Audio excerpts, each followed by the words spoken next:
Um, Boy, I tell you, I've really thrown myself into this project since the pandemic. I kind of worked on it the peripheral with the life of Jim Bates, a combat photographer, and Adele Obadov. We helped produce a documentary on her. And then in 2019, a book came out called Spearhead by Adam Makos, who's a New York Times bestselling author. And they came to the Pikes Peak Library District to give a print in memory of Jim Bates, who was a combat photographer who filmed this incredible battle during the Battle of Cologne at the footsteps of the Cologne Cathedral between an American tank, a T-26 tank, Pershing tank, a new tank at the time, and a German Panther tank. Very dramatic film footage that I'm going to show you. Well, Adam Makos wrote this book called Spearhead, and we'll talk a little bit more about it, but he brought the gunner who actually shot the fatal bullets into the German tank, and his name was Clarence Moyer. He's in his 90s. And Jim and Clarence became friends after we did the documentary on Jim Bates. But I read the book, and he talked about General Rose. It wasn't a book on General Rose, but he was one of the characters he talked about. And it's this incredible connection to Denver and Colorado.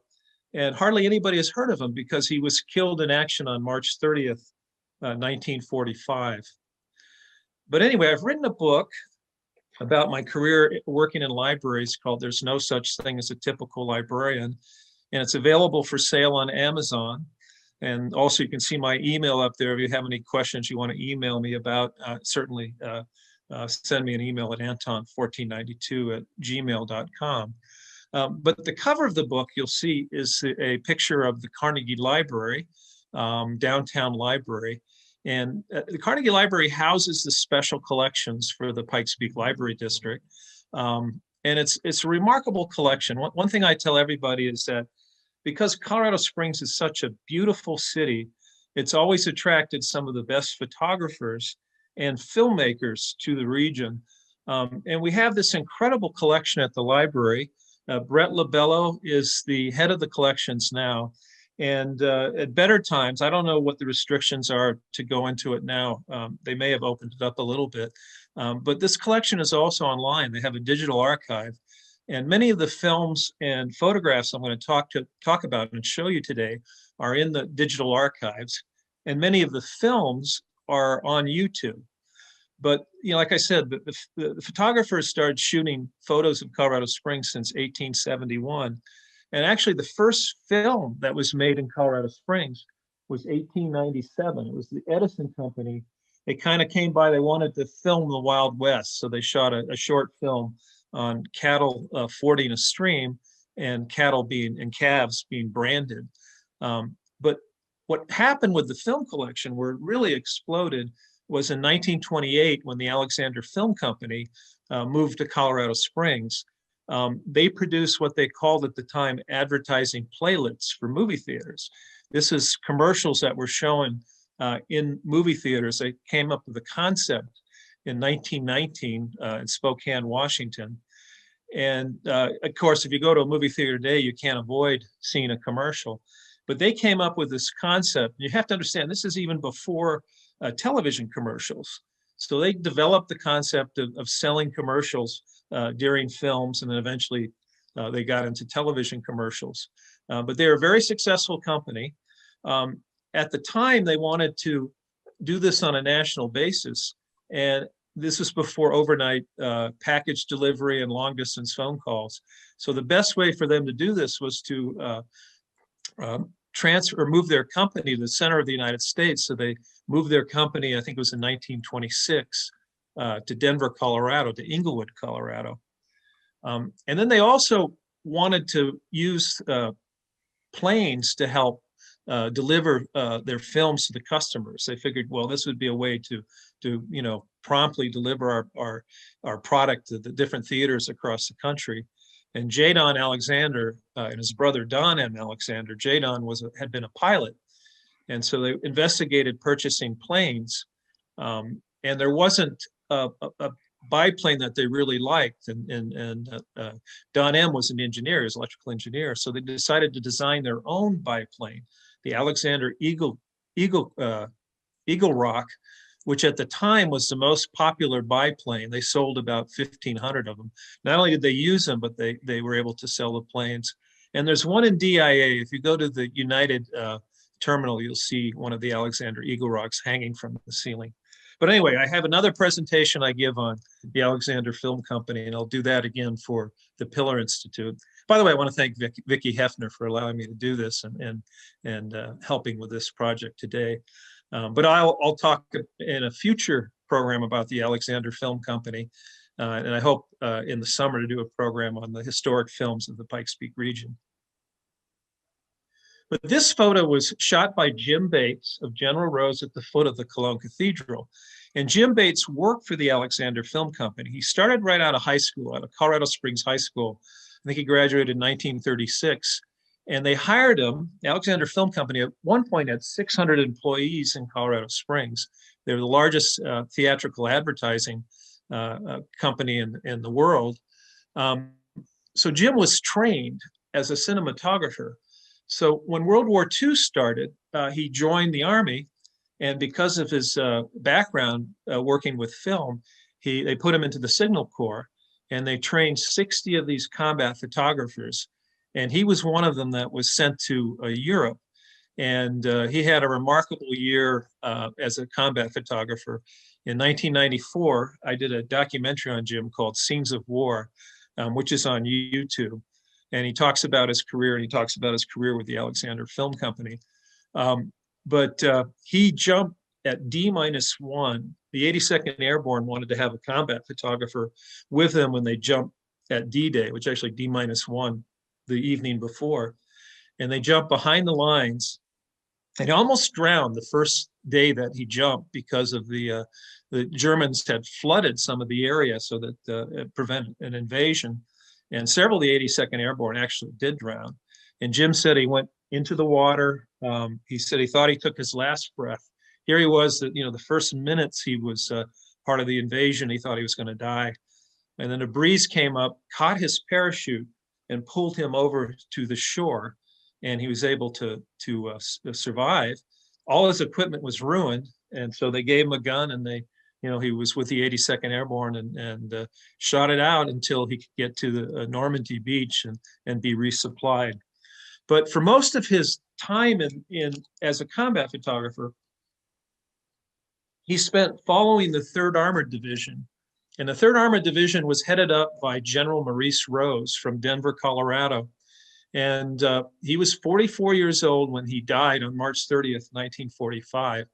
And this photo was taken the day after the Battle of Cologne in front of the Cologne Cathedral on March 8th, 1945. So just a few weeks before he died. But you can see in his eyes, it's almost a premonition that he wouldn't survive the war. And again, he was just focused from the moment he landed in Tunisia, North Africa, December of 1942, until his death near Paderborn, Germany on March 30th, 1945. He was focused on defeating Nazi Germany. And he had several chips on his shoulder, and I'll talk a little bit about him, but he was known as the frontlines general.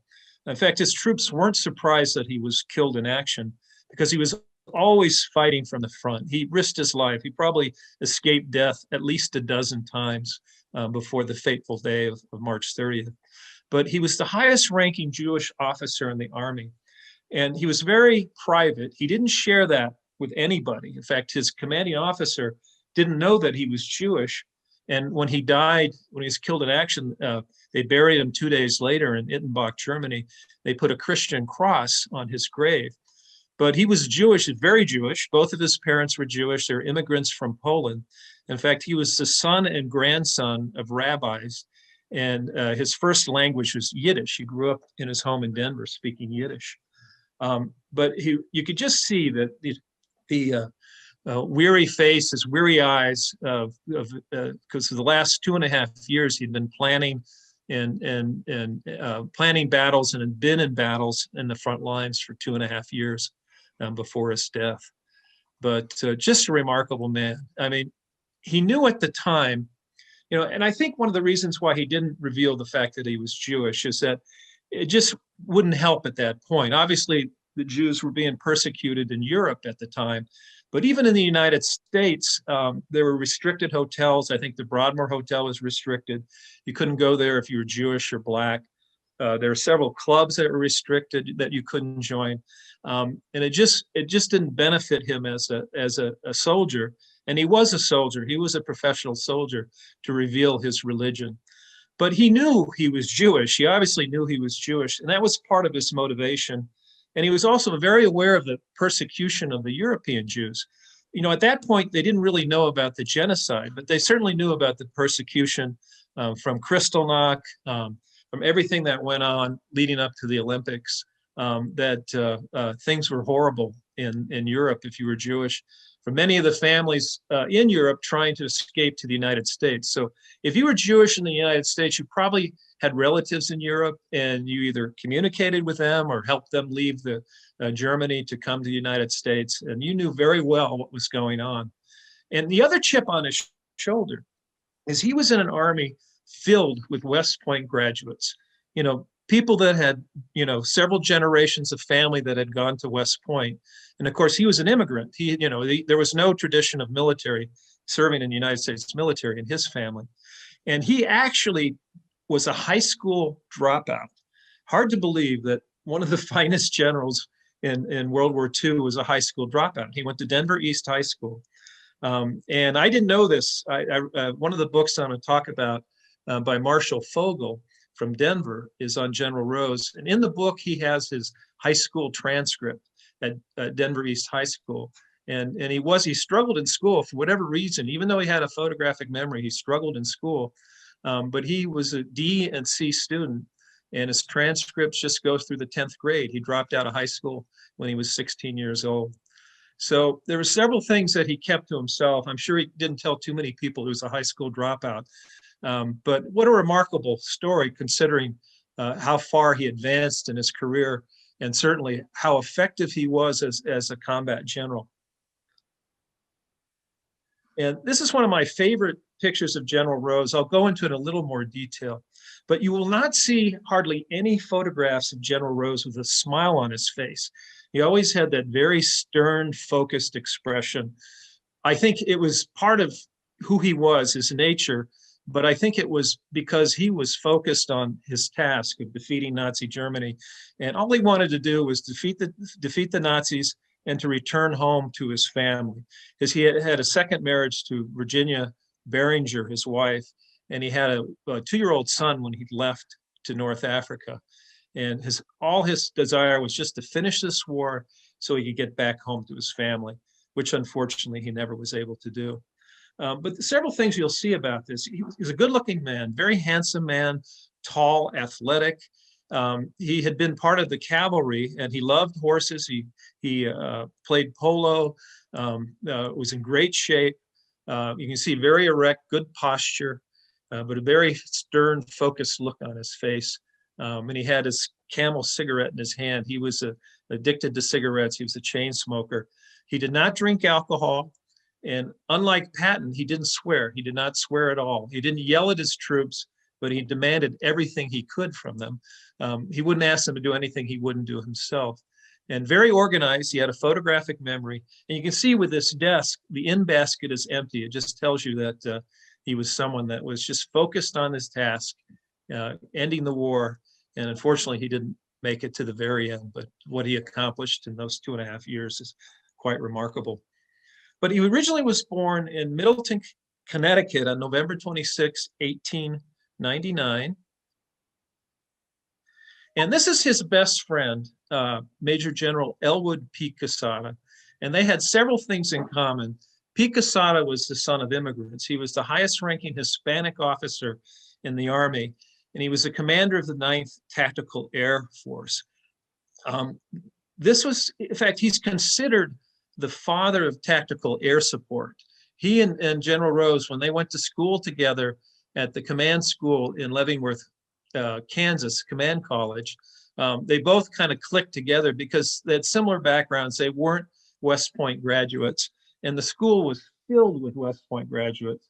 And of course, Quesada was Hispanic. He had a chip on his shoulder because he was Hispanic.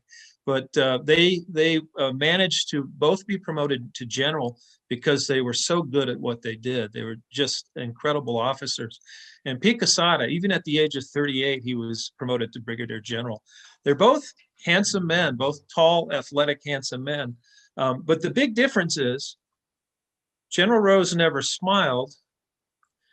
Pete Quesada always had a smile on his face, this gregarious smile. But don't let that smile fool you, because he was tough. He was definitely tough on his men, and he demanded a lot. And like General Rose, he was a front lines officer or pilot. He flew on 90 combat missions. He didn't have to fly in any because he was a general. He commanded the 9th Tactical Air Force. But because he wanted to lead from the front, just like General Rose, and he had this chip on his shoulder, he had to prove himself worthy of commanding people who were West Point graduates, because many of the people that worked for them were West Point graduates. He got in the middle of the battle and flew 90 combat missions. But I'm a librarian, and there are several books written about General Rose and one book written about General Quesada that I'm going to talk about, if you're interested in pursuing it. This is Major General Maurice Rose, World War II's greatest forgotten commander. It's by Stephen Assad and Don R. Marsh. Now, Don R. Marsh served with General Rose. In fact, he's still alive. As far as I know, he's still alive. I think he's 98 years old. But Stephen Assad's about my age, maybe a little bit older. But he's a historian. And it's an academic book. It's not like Spearhead, which is more, it's like a Stephen Ambrose storyteller book. This is an academic book. If you're interested in detailed footnotes and everything that happened in General Rose's life, this is a very good book to read. And it's written with love. It really is, particularly Don's input, because he served under him. This was published in 2003. So it was written at a time when many of the men that served for General Rose were still alive. So they do have many firsthand accounts in the book. But it's an excellent book. I definitely recommend it. I recommend all these books I'm going to talk about today. This is the only book written about General Pete Quesada. It's called Overlord, General Pete Quesada and the Triumph of Tactical Air Power in World War II by Thomas Alexander Hughes. And he was the father of modern tactical air power. They designed this, working with General Rose. Back then, they experimented with wireless communications. They put pilots in the tanks that could communicate with the pilots above ground, the P-47s with their 500-pound bombs. And they coordinated the battle. The truth of the matter is the Americans had inferior tanks to the Germans. They had what was called the Sherman tank. I know it sounds confusing, the Sherman tank, but it was named after William Tecumseh Sherman, the Civil War general. And it was okay. Initially, the tank could compete a little bit in Africa, but once the Germans built the Tiger tank and the Panther tank, the American tanks were just could not compete with the German tanks. So the way that they were successful in battle was by coordinating their attacks with the Tactical Air Force that Pete Quesada headed up, the 9th Tactical Air Force. And they destroyed a lot of tanks with their 500-pound bombs. So most of the Tiger tanks and Panther tanks early on were destroyed by airplanes, the P-47s and the close air support. But this is a good book. This doesn't talk a lot about his personal life, but it does talk about his military life. And this is the book that I think is the most readable of all of them. It's called Spearhead. It's by Adam Makos. He's a New York Times best-selling author. He actually has companies out of Denver, but he's an excellent writer. He's a great storyteller. He's the Stephen Ambrose of his generation. I mean, he can really tell a story. And in this book, he tells the story of the people, and he focuses on Clarence Smoyer. Now, Clarence Smoyer was the gunner on this new American tank at the time. It was a T-46 called the Pershing tank. And he's seated on top of the tank. You can see him there. He's the only guy without a helmet. He had curly blonde hair. And I think that was his one vanity. He hated covering up his hair and wearing a helmet. He had this beautiful Liberace hair. But he He was a sharpshooter when it came to using the gun on the T-46. And in the battle sequence I'll show you, it all ties together. Jim Bates from Colorado Springs, General Rose from Denver, and then Clarence Smoyer.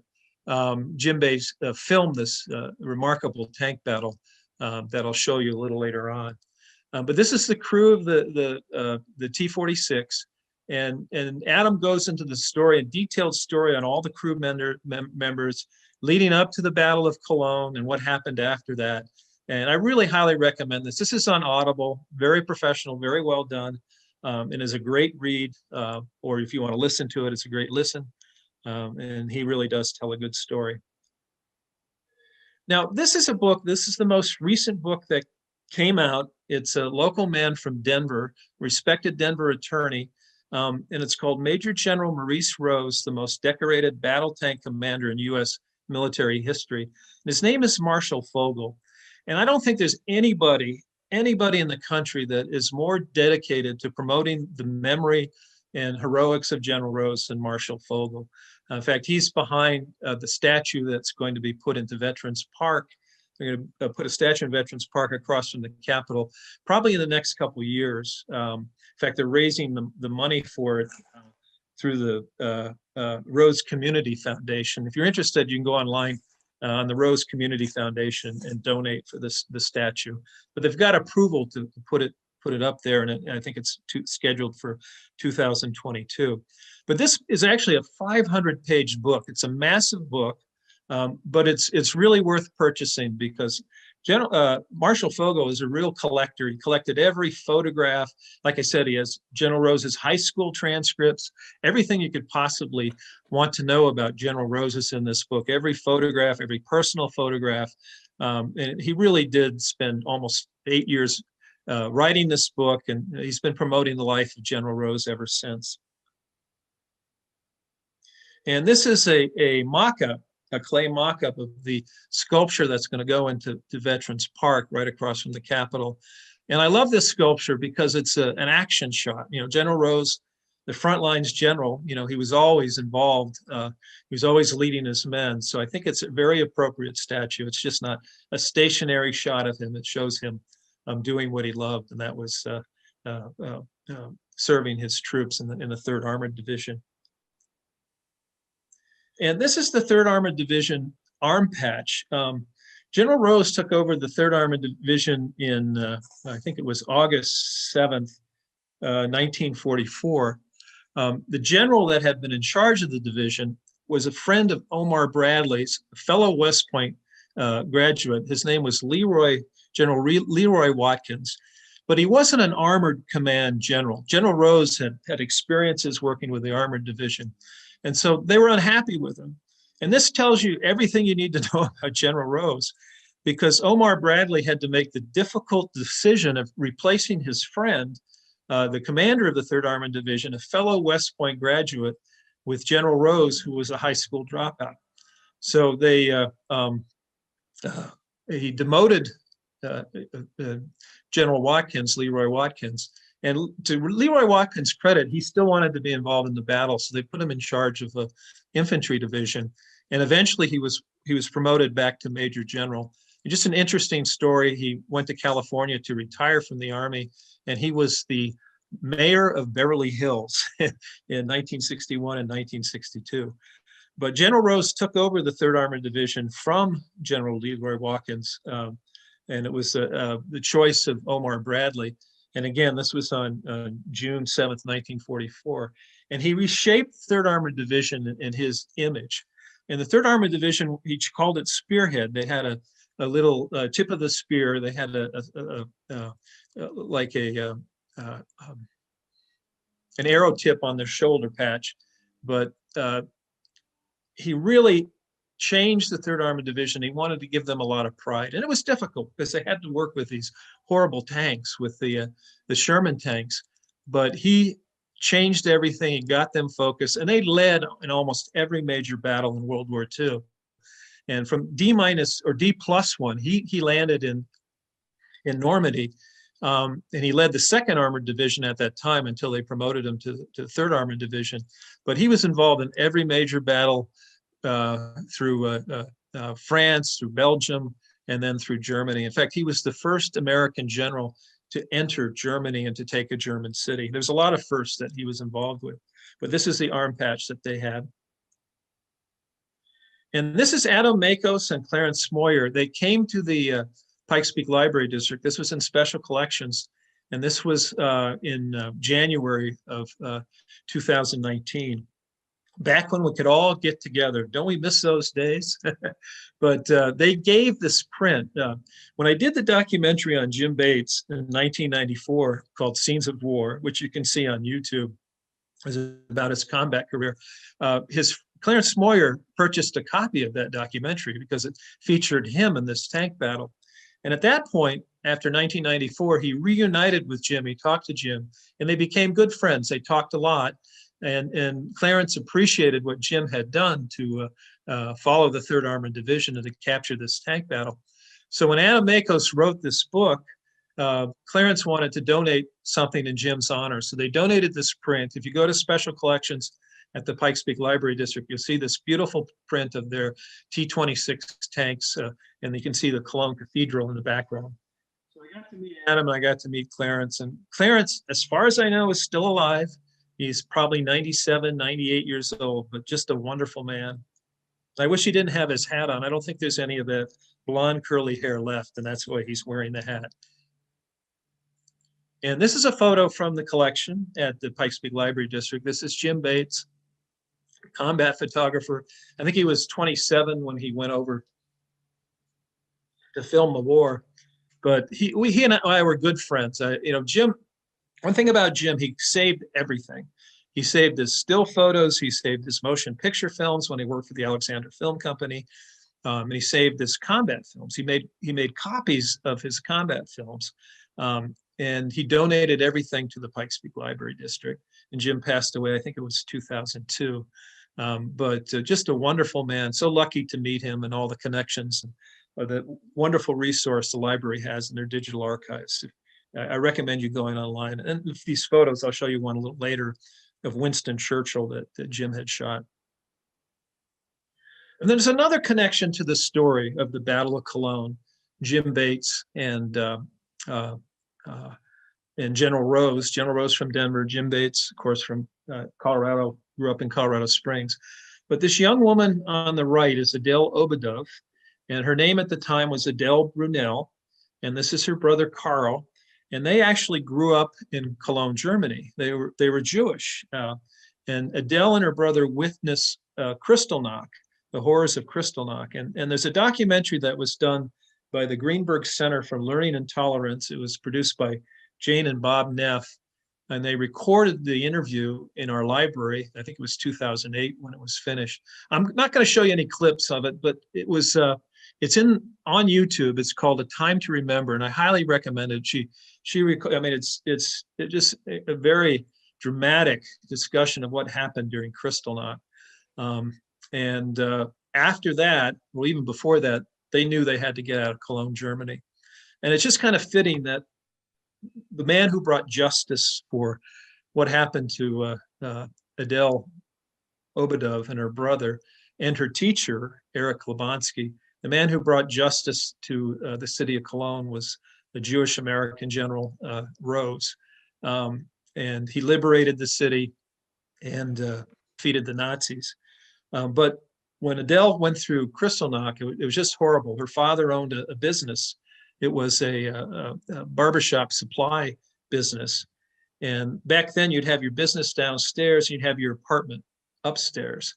And of course, she was going to school that day. And she noticed that at her synagogue in her school, all the religious objects were on the floor, and there were little fires everywhere, and the windows were broken. So she ran home. She was terrified. And when she got home, her mother was there. Her father had been out of town. The mob came down the street, and they were destroying the Jewish businesses. So they destroyed her parents' business while she was upstairs in the apartment. She could hear everything that was going on. And then they came up the stairs to their apartment. The mob came up to the stairs. She says she didn't know why, but they had a frosted glass by their door, and they could see the mob milling outside of her apartment. And of course, they thought they were dead. But for whatever reason, the mob did not go into the apartment. They just destroyed her parents' business. So she had to leave. The whole family had to leave. They had to figure out a way of doing it. And so her teacher at the Jewish school, Eric Klobonsky, he arranged to have 120 of his students sent to England to live with Jewish families in England. And this is for the brief moment that England had signed a peace treaty with Germany. And so Germany was allowing some Jewish families to move to England. So it was a brief moment in time that Adele luckily was able to slip through and get to England. And eventually she came to the United States, and she met her husband in Denver at a Jewish dance. And then they moved to Colorado Springs, where they opened up the clock shop. And I think it was on Circle. I think I had been in that business at one time. But she raised her family in Colorado Springs. So again, another Colorado connection. But unfortunately, her teacher, who had saved her life and the life of another 120 students at her school, he was unable to escape. And Dr. Klobonsky, his wife, and his 3 sons died in the Holocaust. And there is a memorial square. The people of Cologne decided to remember him for what he did, saving those 120 students. And there is a square in Cologne that's dedicated to his memory. But again, all these stories tie in together with the Battle of Cologne. And this is the city of Denver about the time that General Rose moved to Colorado. And again, he was born in Middleton, Connecticut, 1899, but his father had contracted tuberculosis. And as probably a lot of you know, if you had tuberculosis back then, you had to find a climate where there was a lot of sunshine and dry. And Colorado was perfect. Of course, there was a lot of sanatoriums in Colorado Springs. So his family moved to Denver. And at the time, Denver had the largest Jewish population in the West. They had 15,000 Jews living in Denver. So it was a very welcoming place to come if you were Jewish and you wanted to move to the West. And it worked out well with their family. His father eventually was cured of tuberculosis. And he wanted to be a soldier when he was in Poland. He never became a soldier, but he became a police officer in Denver for the Park Service. So he was able to get a job as a police officer. This is General Rose's father, Sam Rose. And then eventually when he retired, he became a rabbi. He was a very religious Orthodox man. He became a rabbi for a synagogue in Denver. So General Rose grew up in a very conservative Jewish household. Again, his first language was Yiddish. But when he went to high school, for whatever reason, he struggled. I think he always wanted to be a soldier. He was interested in Civil War history. His hero was Abraham Lincoln. And he wanted to be a soldier. That was his focus. And at 16 years old, when Pancho Villa crossed the southern border of the United States and invaded the United States, he became inspired to join the Colorado National Guard Cavalry. He was 16. Of course, you had to be 18 to join unless your parents signed a permission slip. Well, they didn't sign a permission slip. He lied about his age. In fact, he lied about his age several times, as you'll see. He said he was 18, and he looked older than he was. He was very athletic, tall. He just looked like he was 18 or 19 years old. And so he went through basic training for the Colorado National Guard. Well, his mother found out that he had joined, I'll show you the Colorado National Guard at that time. His mother found out that he had joined, and she went to talk to his commanding officer, and she said, look, my son lied about his age. I didn't give permission for him to join. And so they worked out a deal. They said, well, let him finish up with basic. And if you decided later that you might be willing to let him join, sign the permission slip, he can do it. We're not going to send him down to Mexico with General Pershing, who was chasing after Pancho Villa. So after he went through basic, his father came and said, no, we want our son back home. We don't want him joining the Army. So, General Rose, or Maurice Rose at the time, was very despondent, but he went back home with his father, and they gave him an honorable discharge after his 8 weeks in the Colorado National Guard. And then he went back to Denver, and he worked in a meat packing plant with his brother. But then the next year in 1917, Woodrow Wilson, after the sinking of Lusitania, Woodrow Wilson declared war on Germany. He went back to his parents. He was almost 18 years old. And he says, look, you got to sign my permission slip. And they were willing to do it. But he also lied about his age. This is his draft registration card. This is when he was already an officer, candidate school in Kansas. It says he's training at the school in Fort Riley, Kansas. You notice on his birthday, he puts November 26, 1895, and he lists his age as 22. Well, he was born in 1899. He was still 17 years old. So he got in this habit of lying about his age because he wanted to get into the fight. He really was motivated to become a soldier. And he also wanted to be an officer. He was very intelligent, very bright. He tested well for officer candidate school. And he needed officers. The Army was just expanding at such a rapid rate. So they looked the other way. They believed his lie. And he was commissioned as a second lieutenant and immediately sent overseas to France to fight in World War I. Well, in World War I, he was an excellent officer.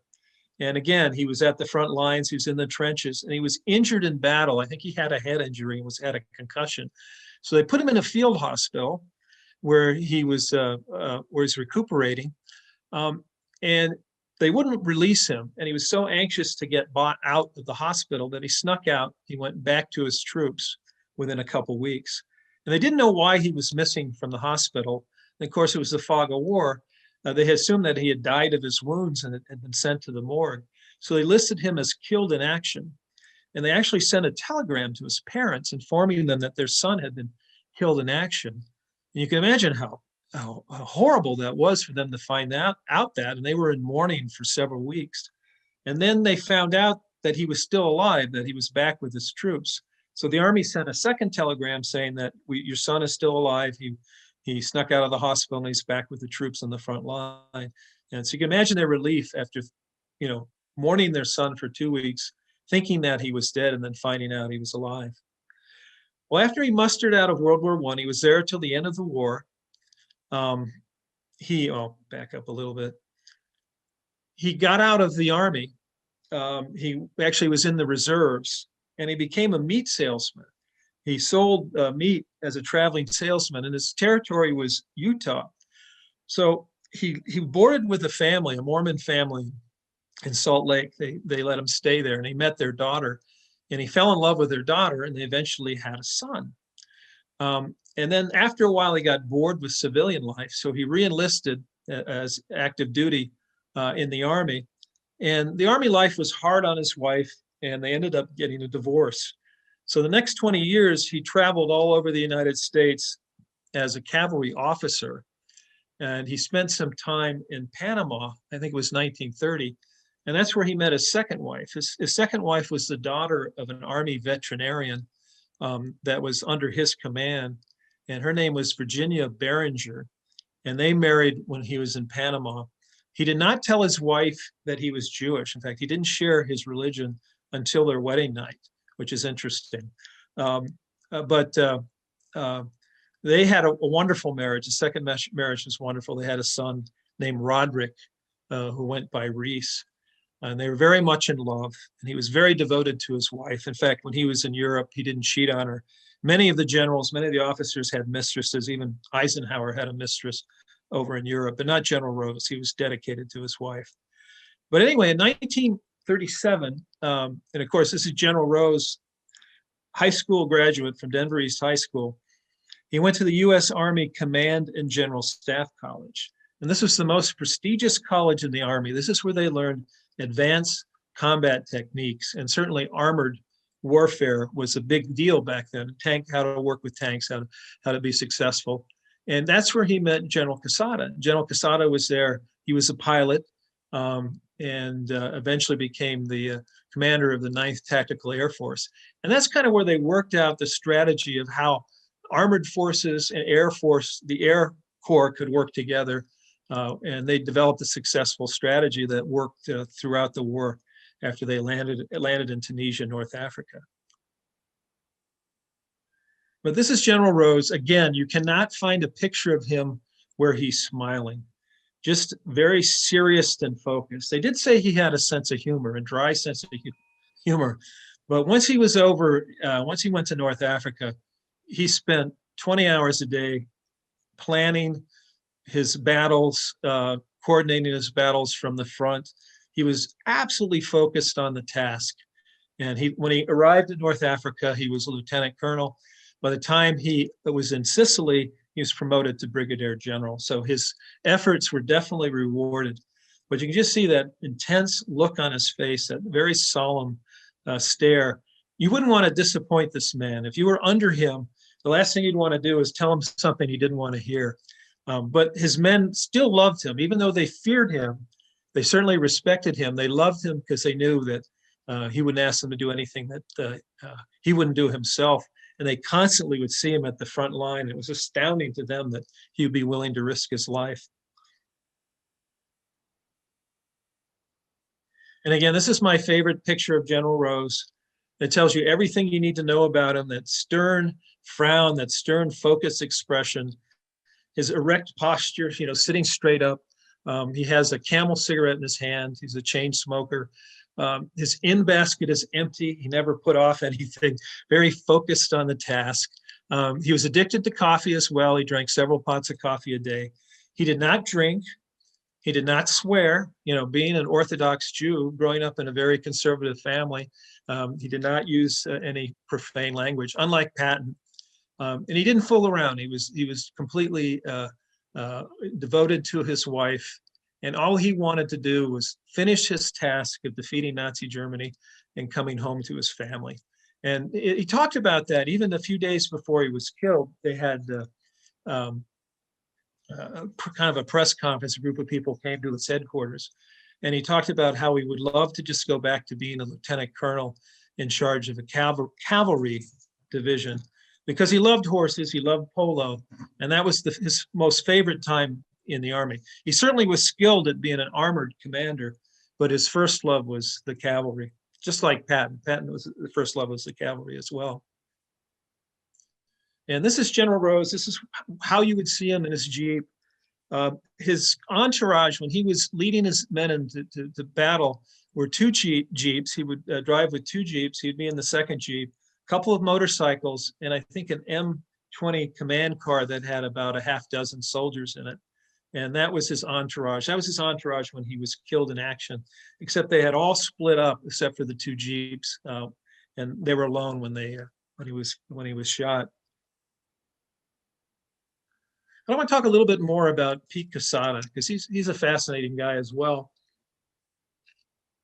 Pete Quesada had been an athlete. He was a good football player, baseball player, and he went to the University of Maryland. And he dropped out because the Army recruited him. The Army had their own, Army Air Corps had their own football team. And one of the recruits had seen him as a quarterback for Maryland. And so they said, this guy would be a great quarterback. So he was in the Army Air Corps because they didn't have the Air Force then. He was on their football team. They played teams like the University of Texas. And he broke his leg.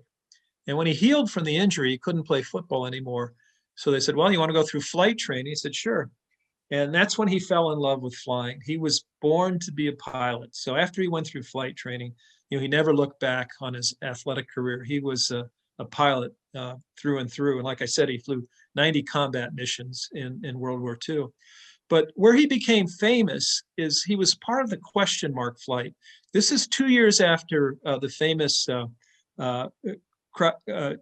transatlantic flight by Lindbergh, 1927. And this crew almost got as famous as Lindbergh at the time, but they wanted to break the endurance record. So they had this old military plane, and they hooked it up so they could do in-flight refueling. And it flew around the city of Los Angeles. And they flew for 150 hours. They broke the record, and they kept refueling it. And I think there were 4 men in the crew, 4 pilots in the crew. They became famous after the flight. And this kind of got started Pete Quesada on his career. And he was very successful because he spoke Spanish. It was an asset for the Army Air Corps because they sent him to every country south of the border. He was in Cuba for a while. He was 2.5 years in South America and Argentina as an advisor for their Air Force. And he really had a wonderful career, mostly south of the border because of his ability to speak Spanish. And again, both General Rose and General Quesada, very handsome men, very athletic, good-looking men. Considering they were generals, you know, they were relatively young. General Quesada was 38 when he became a brigadier general. General Rose, 43. But they really, you know, you didn't look like your normal old man generals. They're good-looking men, and certainly General Quesada had that ingracious, that contagious smile on his face all the time, and General Rose had his stern frown. But they were, you know, they connected because of their immigrant roots and the fact they weren't West Point graduates. Now, General Quesada got out of the Army Air Corps after the war. After World War II, the Army Air Corps became the Air Force. And right after it became the Air Force, he was still with the Air Force. They put him in charge of the tactical air forces, but he didn't get along with the head of the Air Force, Curtis LeMay, at the time. Curtis LeMay, who had a brilliant career, believed in strategic Air Force. And he thought because of the development of the atom bomb, that tactical air support wouldn't matter anymore. All they would do is say, get in a war and they drop atom bombs on everyone. But that wasn't the case. The only atom bomb that was ever dropped was on Japan, the 2 bombs that were dropped on Japan. And so they cut his budget. And General Quesada was really upset that he said, I'm going to retire. I don't want to put up with this crap anymore. So they cut his budget. He left the Air Force. He got married for the first time to this woman who was the granddaughter of Joseph Pulitzer. She had 2 daughters. Her husband had died in the war. In fact, he was killed over Japan. And he eventually had 2 sons with her. And he had a very successful civilian career. He married well. He married into money, and he did very well as a businessman. But they asked him to come back. As you know, once Korea started, they realized that they were going to use the tactical air support in Korea. In fact, the tactical air support has been used in every war since starting with World War II, Korea, Vietnam, and the Gulf Wars. I mean, it's an important part. We don't drop nuclear bombs on people. We haven't yet since World War II. But they wanted him back. General Eisenhower tried to get him back, but he said, "No, I've started my civilian career. I have this young family. I don't want to go back into the service." But this was the key to his success. The P-47 Thunderbolt fighter, which had 2 500-pound bombs on it, and it would lead the tanks into battle, and it destroyed probably more Tiger tanks and the Panther tanks than any Sherman tank did, any American Sherman tank did. And Pete Quesada was good friends with General Eisenhower. In fact, when General Eisenhower wanted to see what was going on in the battlefield, he used Pete as his pilot. And oftentimes they would cross over an enemy airspace with the Supreme Commander, which everybody was terrified something would happen. But General Eisenhower always chose Pete Quesada to be the one to be his pilot. And of course, there never was an incident. They were able to do this without anybody losing their life. And so General Eisenhower, when he became president, he decided to appoint Pete Quesada as the first administrator of the Federal Aviation Administration. Their friendship, rolled over into the time that Eisenhower was president. In fact, Pete Quesada would talk to Omar Bradley all the time. They were good friends. He was good friends with Omar Bradley. I did talk to his son Pete about a month ago. We talked for about an hour. His son, I think, is in his 60s now, and General Quesada died, I think, about 1992. But his son said that he would talk to Omar Bradley almost once a month until Omar Bradley's death. But again, just that gregarious smile. This is when he was still in the Air Force. Now, this is, I apologize to General Tecumseh Sherman and his tank. I've kind of been bad-mouthing it, but I'm not the only one that has bad-mouthed the American tank. I mean, when it was built, it was probably the best technology for its time. But as soon as the Germans improved their tanks, it just couldn't stand up. But you can see the small gun of the American Sherman tank. The Brits called it the Tommy cooker because the Brits used this tank as well. And they said when a shell hit it, it blew up and everybody burned up inside. And that's why they call it the Tommy cooker, unfortunately. But you can see the difference between the Sherman tank and the German Tiger tank. You know, it's almost the difference between a Chihuahua and a pit bull. The German Tiger tank had a huge gun. It had extra armor on it. It wasn't as maneuverable. It was a lot heavier than the Sherman tank, but it was pretty much undefeated in a tank battle. When it came a head-to-head tank battle with the Sherman tank, it was like taking a knife to a gun battle. It just didn't fare very well. And the other lighter German tank was the Panther tank. The same thing. It had extra armor. It had a huge gun on it. Very, very successful in tank-to-tank battles. Now, the one thing that the 3rd Armored Division had in its advantage was certainly the 9th Tactical Air Force, Peak Quesada, because they had overwhelming air power superiority over the Germans. The Germans were fighting a two-front war with Russia. So a lot of their planes and men and tanks were sent to Russia. So 3rd Armored Division had a little advantage over that, even though the tanks were inferior, because they could overwhelm them with air support. And that's why they were successful. But the problem came with the Battle of the Bulge. In the Battle of the Bulge, they lost 800 of the Sherman tanks. And the tanks crews were very disgruntled. They lost a lot of men. Many of the tanks crews had been shot out of 3 or 4 tanks. They were on their 5th tank. And they had no affection for the Sherman tank. And so Ann Stringer, who was a war correspondent for United Press, one of the few female correspondents in the war, she had lost her husband during the Battle of the Bulge. He was a correspondent as well, and he was hit with shrapnel and was killed. So she had a little bit of a chip on her shoulder. And she decided to talk to the tank crews because she had heard them grumbling about the Sherman tank. And she talked to them anonymously. And they told her how they hated the tank, how horrible it was in combat. And she wrote a story that was released in the United States.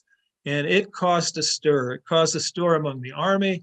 It caused a stir among the family members of the tank crew, the wives and the parents of the tank crew, who were horrified that their sons and husbands were using tanks that were inferior. And so the Army had to do something about it. And they were building a new tank at the time. It was the T-26. It was also called the Pershing tank, named after General Pershing, who, going back to Pancho Villa, was the guy who chased after Pancho Villa when he invaded the United States. But the T-26 was a far superior tank to anything that the Americans had. And so they sped up its manufacturing. It was manufactured in Detroit, and they rolled off a few of these tanks in Detroit, but they only had 20 of them. And they sent 20 of them, I think, in February of 1945 to the 3rd Armored Division. They had 10 of these tanks, and they selected the best crews to run the T-26 tanks. And one of those crews was this crew, the crew of that Clarence Smoyer was the gunner on. And this photo was actually shot by Jim Bates after the successful Battle of Cologne, where they shot the Sherman tank in front of the Cologne Cathedral.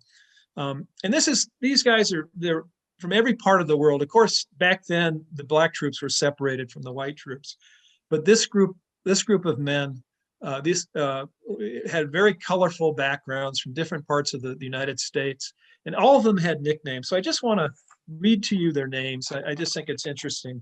And we'll start with the bottom row. The guy with the cigarette on the left, he looks like he's 35, but he's actually only 20 years old. He's from Moorhead, Kentucky, a coal mining town, had a hard scrabble life, tough guy. And his name was Gunner Corporal Homer Davis. And of course, his nickname was Smokey. He always had a cigarette in his mouth. Now, next to him on the bottom row is their driver, Corporal William McVeigh. His nickname was Woody. He was a 19-year-old Irish American from Michigan, just a kid. Many of these crew members were kids, of course. Clarence Moyer was 21. Now let's go on the top row from left to right. And then we have the old man of the crew. He's the tank commander, Sergeant Robert Early. He was often seen smoking a pipe. He was 29 years old from Fountain, Minnesota. And next to him is the gunner, Clarence Moyer, refused to wear his helmet, didn't want to cover his beautiful hair, 21 years old from Pennsylvania. He was Pennsylvania Dutch, so he did speak German, which came in handy certainly when they were fighting through Germany. They could use him as to interrogate the troops and as a translator. But his family, they were very religious and they were pacifists. They didn't like the idea of him becoming a soldier, but he felt it was very important. He loved to roller skate. That was his favorite thing. That's where he met his girlfriend before he was sent into the Army. And she would often send him packets of fudge and brownies and cookies during the war. And they eventually got married when he came back to Pennsylvania.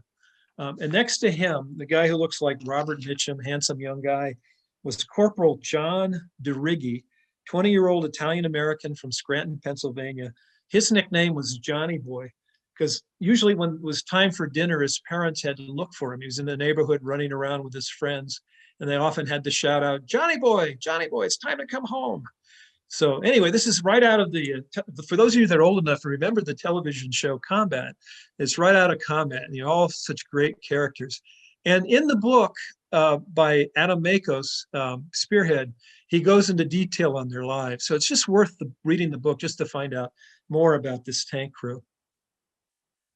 And this is a young Clarence Moyer, reluctantly wearing his cap. He was 21 years old, just a scrub-faced kid. Again, he loved to roller skate. When he came back after the war, took his girlfriend roller skating and proposed to her, and they were married for 50 years. He had a daughter that came out with him when they did the book tour. His wife, I think, passed away about 5 to 6 years ago. But just a wonderful, gentle person, a pacifist, really. He was not who you would think would be just a sharpshooter with a tank gun, but he saved their crew many a times by his ability to work that gun. And of course, this is General Rose, where he was for most of his career, leading his troops in his Jeep, and unfortunately where he died as well on March 30th, 1945. I'm going to go back a little bit. So I want to talk about the circumstance of his death. And I did a documentary on General Rose this summer, which is on YouTube. You can see the entire documentary. I'm going to show you some segments of it at some point. And I think we're almost an hour into this, so I'm going to try and speed this up a little bit. But it happened that 3 days before he was killed in action, and this is the story, and there's different versions of this story, but the version that I have here is it said, on the way back to the command post on March 27th, 1945, General Rose and his driver Shantz was driving along a narrow back road near the village of Rehe when General Rose spotted a group of 15 to 18 Germans, probably stragglers cut off by the rapid American advance, crossing the road ahead of the Jeep. They ducked into a roadside cemetery and took cover behind the surrounding wall and headstone. Major Bellinger described to AP correspondent Jack Thompson what happened next. Before Shantz could bring the Jeep to a complete stop, General Rose leaped out, yelling to the others to follow him. He pulled out his .45 automatic and started firing. One German ran out from his position and aimed his Mauser rifle directly at Rose. The general shot him where he stood. Now, there's other stories that say somebody else shot him and injured him. Several of the enemy fled, and the remaining dozen Germans surrendered. The men in the M20, which had now driven up, joined the others just as the firefight ended. They watched in amazement as General Rose personally herded the prisoners out of the cemetery at the point of the pistol. Now, here's a general. He did not have to do this. He did not have to jump out of his Jeep, pull out his .45, and chase after German soldiers. He could have safely stayed where he was and sent his men in.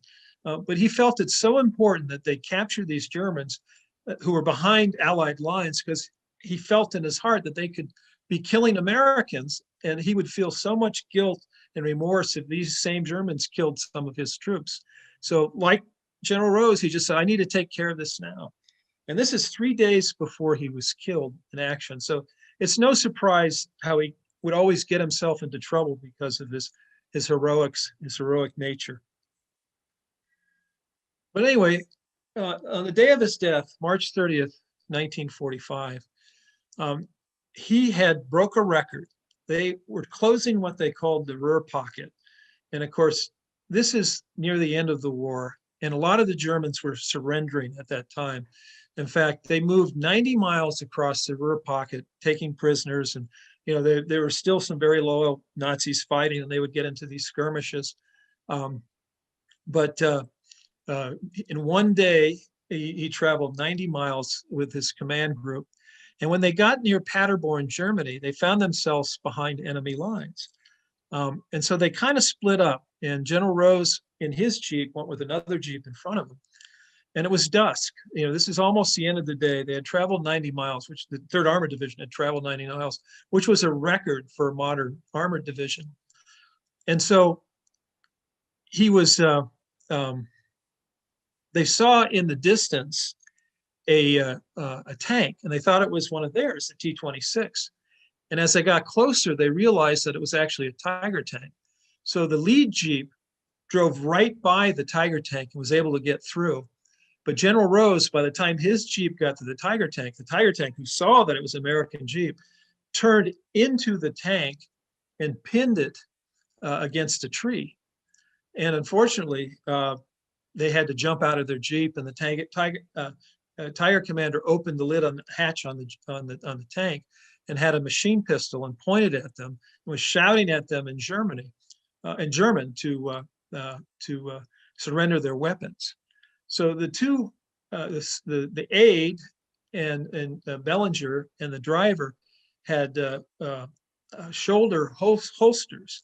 And so they removed their shoulder holsters and dropped their weapons. General Rose's weapon, his 45, was a belt on his waist. So they put his hands to unbuckle his belt. At least they assumed that's what happened. There's still a chance he may have been going for his gun. But the driver, who was anxious as it was, saw what he was doing, shot him in the head and killed him instantly. He did not, the driver of the tank or the commander of the tank did not know that he had shot an American general, because General Rose had all these papers on him, and they just left him there. They left the Jeep there. They left General Rose with his papers. Had they known he was a general, they probably would have just grabbed him and taken him prisoner. But unfortunately, he was killed. Next day, a couple of American soldiers came and took him back, and they buried him on April 2nd. But this is the helmet. I mean, you say a picture tells a story. This is General Rose's helmet, tragically killed on March 30th, 1945. But this helmet has found a home recently, and it's a very appropriate place. This is a new Army museum in Washington, D.C.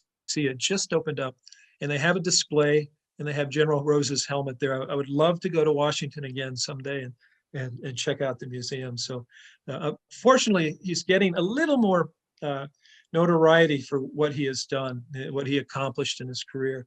But unfortunately, they just, because he died, he never had a chance to write a memoir, and his story hasn't been told. It really hasn't been told. I mean, there's thousands of documentaries and films on World War II. And other than my little no-budget documentary that I produce, there's not a single documentary on the life and heroics of General Rose. So this is General Rose's grave in the Netherlands. He was initially buried in Germany, Ittenbach, Germany, on April 2nd. And his boss, General Collins, didn't know that his best general was Jewish. So they put a Christian cross on his grave. When his family found out, they wrote the chaplain, and there was a rabbi chaplain with the 3rd Armored Division. His name was Elephant. His last name was Elephant. So he took the cross down at General Rose's grave in Germany, and he put a Star of David up. And that remained until they exhumed his body and then reburied him in this graveyard in the Netherlands. Now, they're not clear if the Star of David was initially put there. There's still some controversy on that. There's a chance his wife, who was Episcopalian, wanted a Christian cross on her husband's grave. They're not sure, but there is a Christian cross right now. And there's still controversy about this. And there's still an effort. Here it is, 76 years after his death, to put the Star of David on his grave, which I think they should. And so he has grandchildren and great-grandchildren. They're not Christian, but they respect the fact that their grandfather and what he did. And I think they're working to help with the effort to eventually put a Star of David on his grave. Now, he should be in Arlington. They talked about that in the past, but I don't know what the requirements are at this point for him to be exhumed and sent to Arlington, but he certainly deserves being placed in Arlington here in this country. And so he didn't talk about his religion. So there's, people have argued back and forth, even though he was culturally Jewish, that he didn't practice his religion. But there was an organization that supported Jewish troops in World War I and World War II called the National Jewish Welfare Board. It was almost like the USO. In fact, they were combined with the USO. And this is the card. So he was registered with this organization. Now, it could have been his father and his mother signed him up for it, but he definitely was registered for the Jewish Support Organization, which is another reason why there should be a Star of David on his grave. Now, General Eisenhower wrote this beautiful letter to his widow after General Rose died, and General Eisenhower respected General Rose and admired him for everything he accomplished. And I'm going to read the letter that he wrote to his widow, Virginia Barringer. He said, "My dear Mrs. Rose, although I have not been privileged to meet you personally, my admiration, respect, and affection for your late husband were so profound that I feel impelled to send you some words of sympathy in your tragic loss. He was not only one of our bravest and best, but was a leader who inspired his men to speedy accomplishment of tasks to a lesser man would have appeared almost impossible. He was out in front of his division, leading it in one of its many famous actions when he met his death. I hope that your realization of the extraordinary worth of the services to his country will help you in some small way to bear the burden of your grief. The thoughts and prayers of the legion of his warm friends in the theater are with you. Most sincerely, Dwight D. Eisenhower." It's a wonderful letter. Now, after General Rose died, there was an effort in the Jewish community in Denver to build a hospital in his name, and it still exists. It has a different name. I think the hospital has been sold, but it's still the Rose Hospital. And it was a General Rose Memorial Hospital. This is his mother, Katie, at the groundbreaking ceremony. His father died a couple months after he was killed in action. I think his father was in such grief. But his men of the 3rd Armored Division, they raised $3,000. This is the dog-faced soldiers who gave $10-20 towards this hospital. It's $1 million hospital. When it was built in 1947, it was the only hospital in Denver that allowed African-American surgeons, physicians to practice there. No other hospital in Denver would allow Black physicians to practice, but at the Rose Hospital. So it's really groundbreaking in many ways. Now, I came across this article just the other day, and I want to read from it. And it's one of the most astonishing tributes to General Rose that I have seen. It's a 1991 article, thoroughly researched. It's about 10 pages, and it's online. You can find it online. It's in the 1991 issue of Armor magazine. I'm sure we all have read Armor magazine. I'm just kidding. But Armor magazine it's more of a military publication. But this physician in World War II, his name is Dr. Ralph Green. He wrote this article. He researched it, thoroughly researched. Again, he wrote it in 1991, so he had an opportunity to talk to the men that served under General Rose and get quotes. And it's really wonderful because his men are just effusive about how much they love him. But they did talk to his commander, and they got this quote from General Collins. Now, his commander was General Joseph Lawton Collins. He was known as Lightning Joe Collins. And they were Lightning Joe because they tore across Germany to end the war. And General Rose was his lead general commander. But General Collins is interesting. He's the uncle of Michael Collins, who was on Apollo 11. He was the one who stayed in the command module. He didn't walk on the moon, but Michael Collins is his nephew.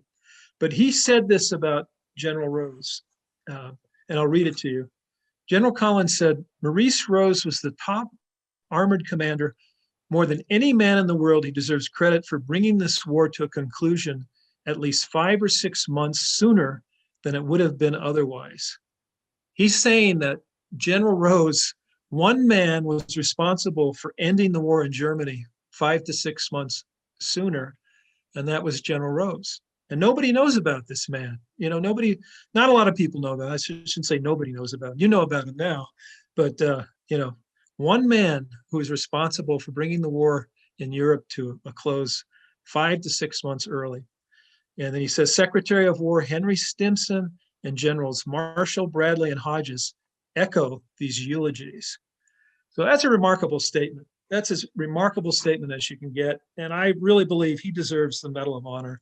And I hope there's an effort to see that General Rose gets the Medal of Honor.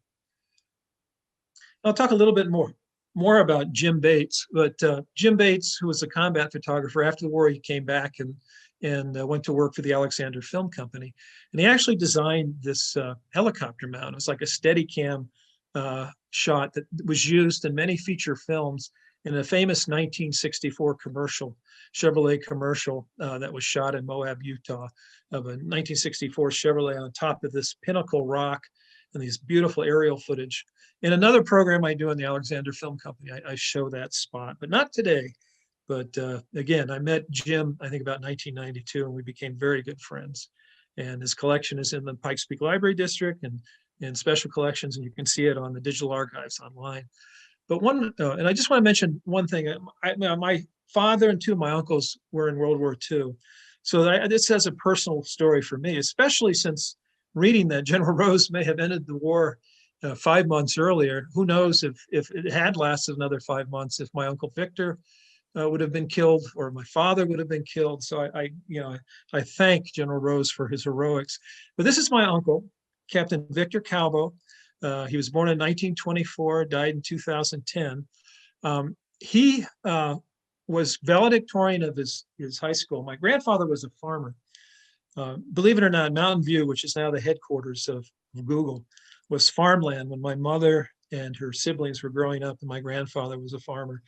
My grandfather, who came from Spain, just like General Quesada, and my grandmother, they were indentured servants. They went to Hawaii and then worked off their passage and immigrated to the Bay Area. My grandmother had a 6th grade education. My grandfather had a 4th grade education.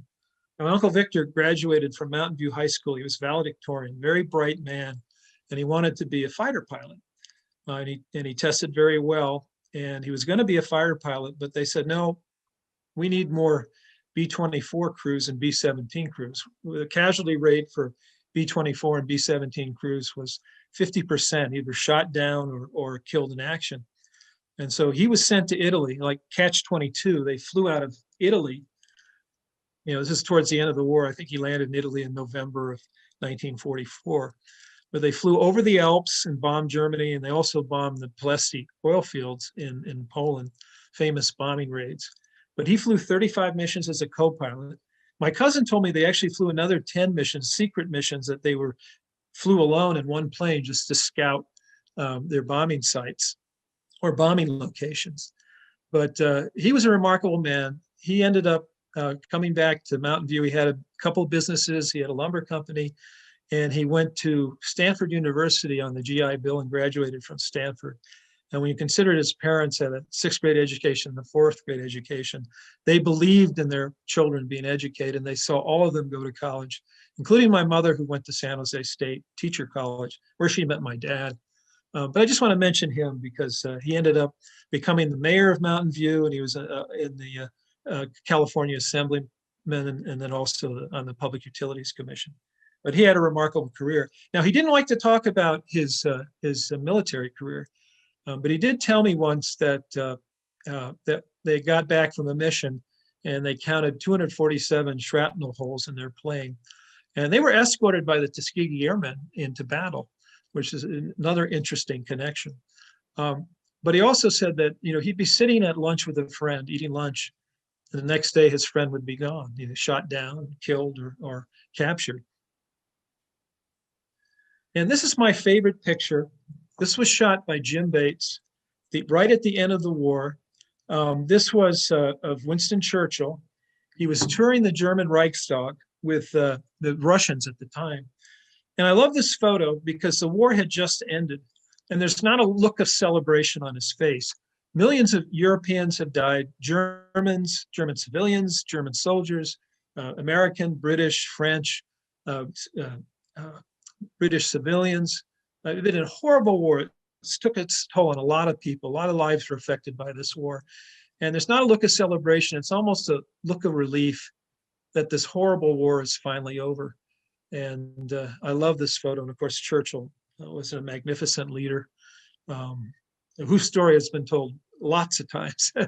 So I think we need a little bit of a story on General Rose now. Now, this young man, and I'm thinking maybe my audience, no one in my audience, anybody under 30 would recognize this guy, but it's kind of hard for me to believe that. This is Elvis Aaron Presley from Tupelo, Mississippi. No matter how famous General Rose gets, or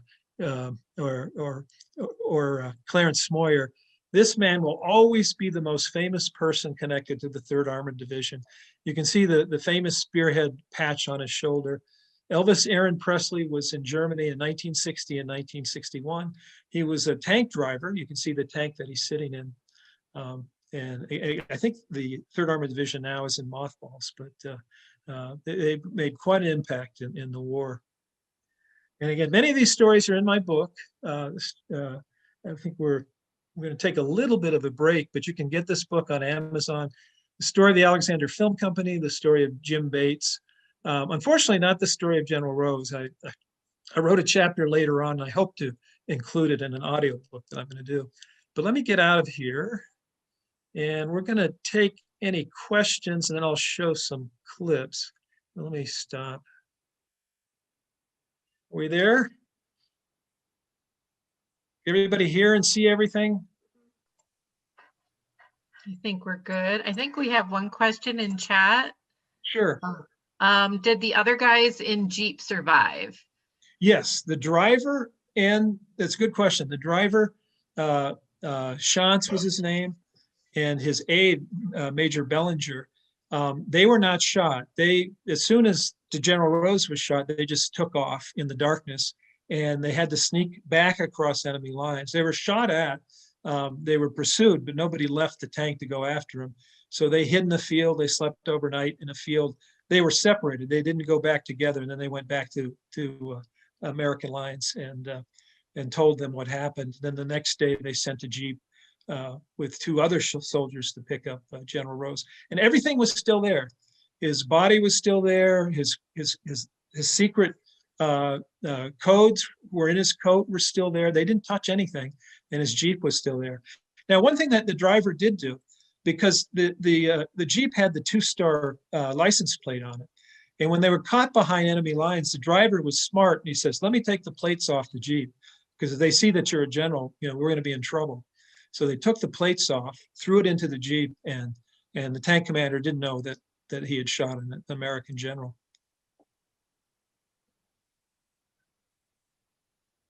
Any other questions? You can unmute yourself and ask a question if you'd like. When I saw the write-up on the presentation, I did a little bit of research. I watched that half-hour show on Adele Obadoff. It was very, very good. Checked a little bit further. She's 94 and living in Seattle, Washington. Yes, I write a chapter in my book about her, and we talked over the phone when I was writing the book. I haven't talked to her since, and that was 2 years ago. But yeah, that's good to hear, because I know she was living with her daughter in Seattle. That's where we communicated. Her brother has passed on. Her brother Carl, who actually the whole family, it's interesting because the whole family made it back to the United States, and they all did it separately. They sent their son to Chicago. They're able to send him to Chicago, and then they got passage to go to the United States on a ship, and they were going to go out of Spain, I think, or no, out of Portugal. They were going to go out of Portugal. And they missed the ship because they took the train, and the train was being used for military use. So they didn't make it to Portugal in time to get on the ship. So they had to be hidden in Barcelona, Spain, for a couple more years until they were able to leave to the United States.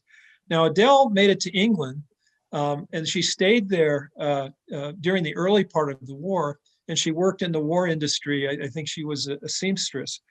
And then she was able to get back to the United States. Her brother joined the Army, and because he became an American citizen, he was able to have everybody eventually come back to the U.S. He was able to get them become naturalized citizens.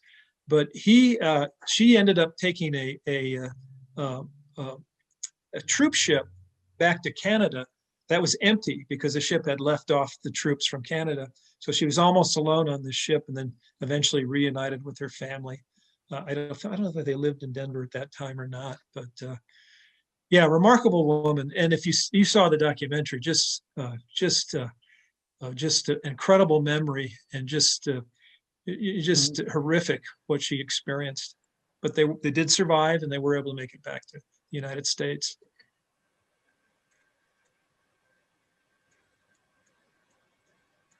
Anyone else?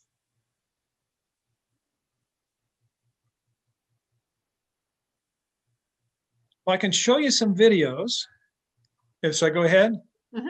Yeah, Okay. Go ahead, Steve. In this first one,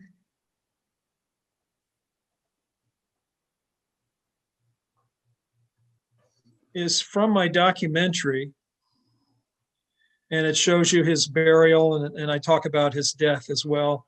But let me go ahead and make sure. We'll go ahead and start it.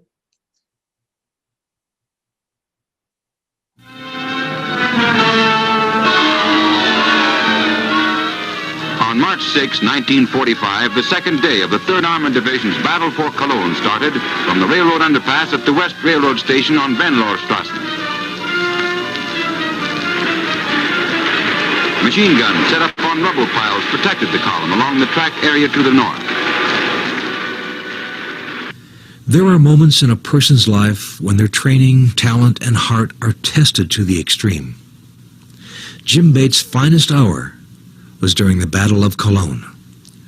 For a veteran combat photographer, it was an opportunity to test all his skills as a soldier and as a photographer. It was his success in Cologne that earned him the Bronze Star.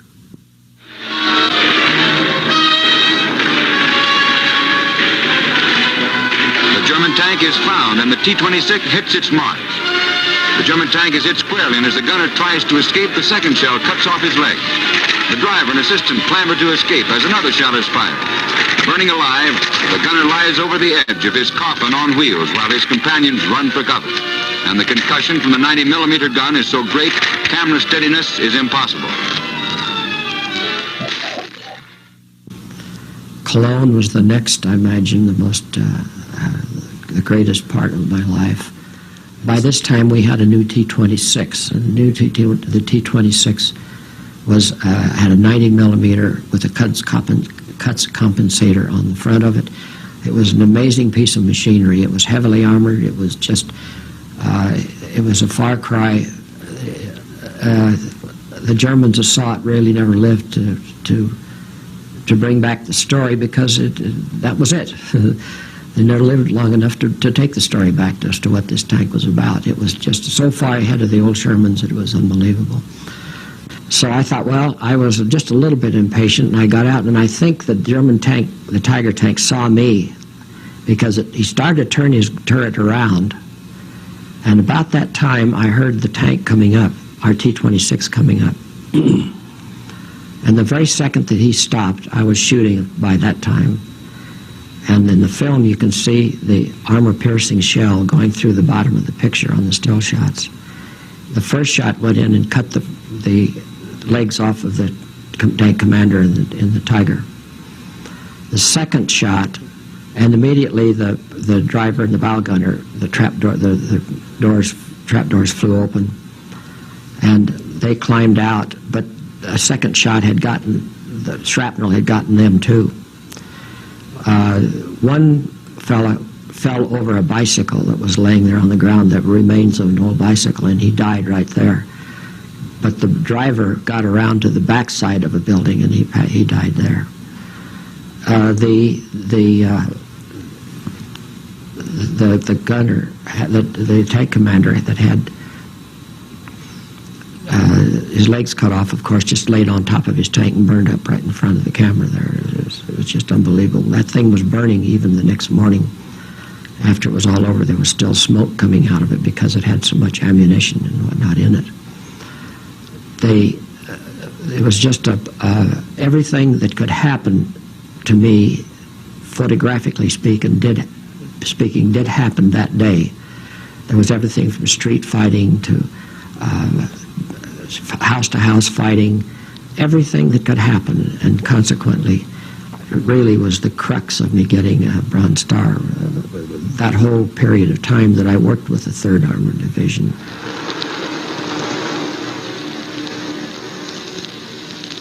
A very tired and silent crew it was that dealt the death blow to the German tank, to help prove to a nation crazed with power that its men and cities could be dealt with in the same manner as it had previously dealt with Poland and Russia when the war was going its way. The tall spires of the Cologne Cathedral now mark only the grave of a dead and battle-torn city. On March 18th, he requisitioned a stadium near Cologne and presented his troops medals for their brave actions during the Battle of Cologne. This is probably the last film footage shot of the general. It was also shot by Jim Bates, and you get a sense of the general's intensity, his athletic and handsome appearance, and his appreciation for his men. During the evening of March 28th, his public information officer invited several well-known journalists to meet with the general on an informal basis at his command headquarters. The journalists stayed for several hours and saw a side to the general that they had never witnessed before. The taciturn general, who could see the end of the war in Europe and was in a good mood that night, talked with the journalists with unusual openness. They asked him what his plans were after the war, and he gave a rare glimpse into his personal life and feelings. "I have a son," said General Rose. "He is 4 years old, and I don't know him. We're going to get acquainted, and that is going to take a long time." The film footage you are watching was shot on March 29th of the 3rd Armored Division on their final push through Germany and their last major battle. You can see large numbers of German troops surrendering, and in less than a week after this film was shot, 350,000 German soldiers surrendered to the Americans. On March 30th, the next day after these films were taken, the general was killed in action.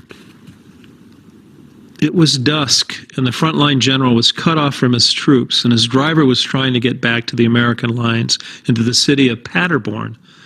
They saw a tank in the distance, and they thought it was one of the new American T-26 tanks at first. As they drove closer in the darkness, they saw that it was actually a Tiger tank, and they tried to speed past it on the narrow road. His Jeep got stuck between an embankment and the Tiger tank. The general, his driver, and his aide abandoned the Jeep and jumped into a ditch. The tank commander of the Tiger tank opened the hatch and started screaming at them in German to surrender their weapons. The 3 men slowly dropped their weapons and put their hands up.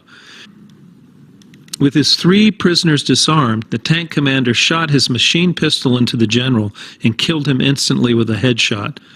The driver and General Rose's aide were able to escape and hid in the field before they could get back to the American lines.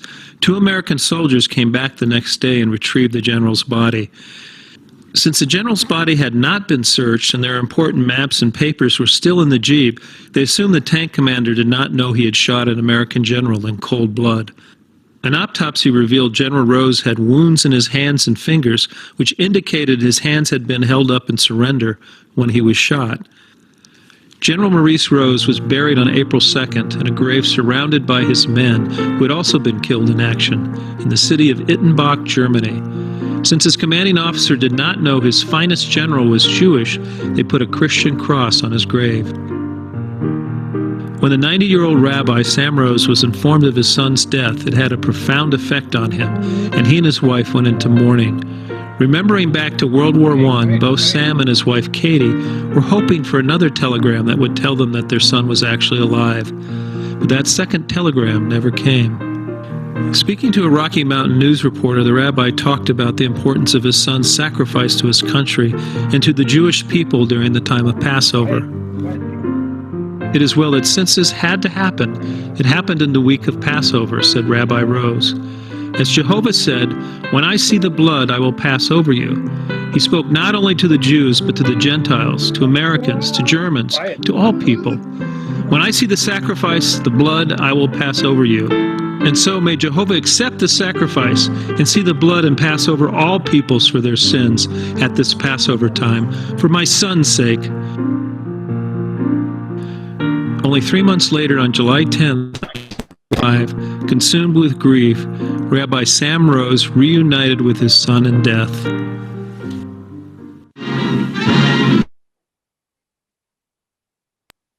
Anyway, that's part of the documentary. You may have heard my dog in the background. I hope not. Did you hear my dog or not? Maybe she was making noise. I'm going to show you another clip. This is a documentary. It's a short documentary produced by the Aviation Hall of Fame, where Pete Quesada is in, and it's very well done. Now let me find it here. It's about 6 minutes, but it tells his story. Gotta hit shared screen.